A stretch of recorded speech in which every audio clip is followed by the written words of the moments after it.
تا حالا شده از خودتون بپرسید چرا با این همه تلاشی که میکنید بازم حس میکنید کافی نیستید، یا اینکه شاید بعضی روزا اینقدر از خودتون توقع دارید که دیگه حتی انگیزه‌ای برای ادامه نمیمونه؟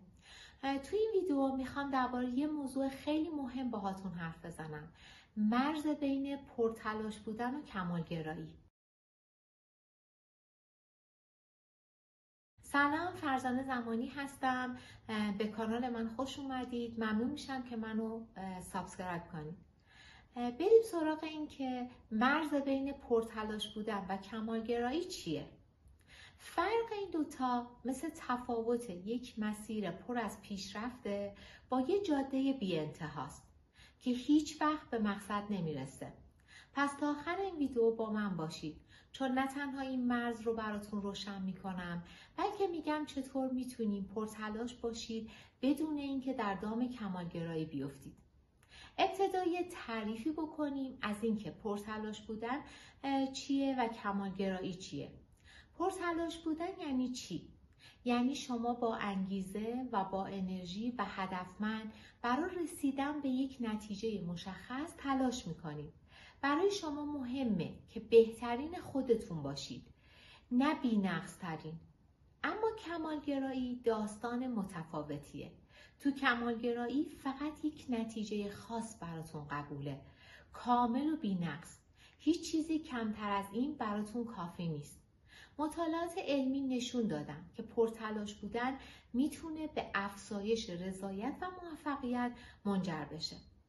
توی 2 ویدیوهای قبلی من راجع به کمالگرایی صحبت کردم. اگه اون ویدیوها رو هم ببینید خیلی میتونه بهتون کمک کنه. در حالی که کمالگرایی اغلب به استرس، فرسودگی، حتی افسردگی ختم میشه. مثلا تحقیقی نشون داده که افراد کمالگرا در شغل و تحصیلات خودشون اغلب با احساس شکست دست و پنجه نرم میکنن، چون همیشه به دنبال استانداردهای غیر ممکن هستن. نشونه های کمالگرایی و پرتلاش بودن. حالا بریم ببینیم چه نشونه هایی نشون میده که ما کمالگراییم و اگر چه نشونه هایی داشتیم نشون میده که ما پرتلاشیم. حالا شاید از خودتون بپرسید بالاخره من پرتلاشم یا کمالگرا؟ اینجاست که این نشونه ها میتونه کمکتون کنه. اول بریم سراغ پرتلاش بودن. اولین نشونه‌ای که نشون میده که شما پرتلاشید اینه که شما برنامه‌ریزی میکنید و برای پیشرفت واقعی قدم برمیدارید. دومین نشونه اینه که شکست رو به عنوان بخشی از مسیر قبول دارید و ازش یاد میگیرید.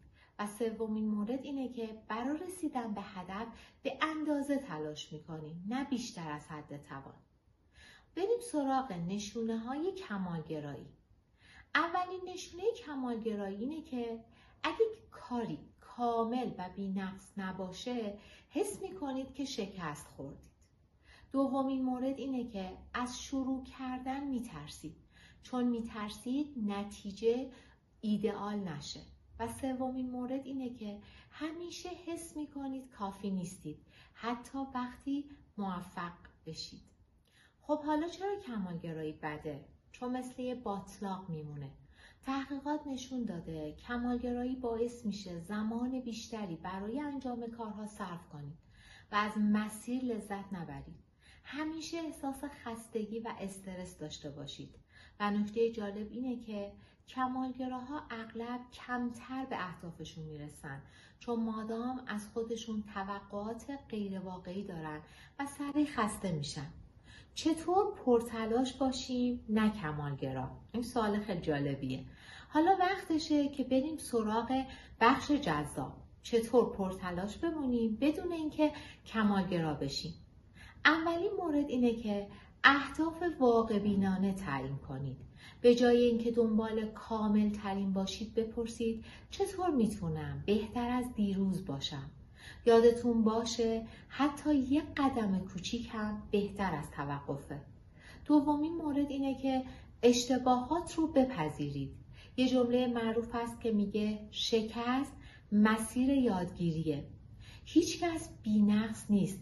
حتی موفق ترین آدم روی مسیر تمرکز کنید نه نتیجه.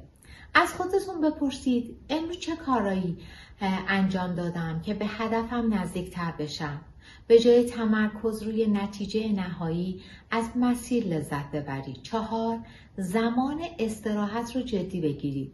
پرتلاش بودن یعنی بدون خستگی مداوم پیش برید. اگر همیشه خسته اید شاید لازم باشه یک قدم عقب بردارید و استراحت کنید. 5.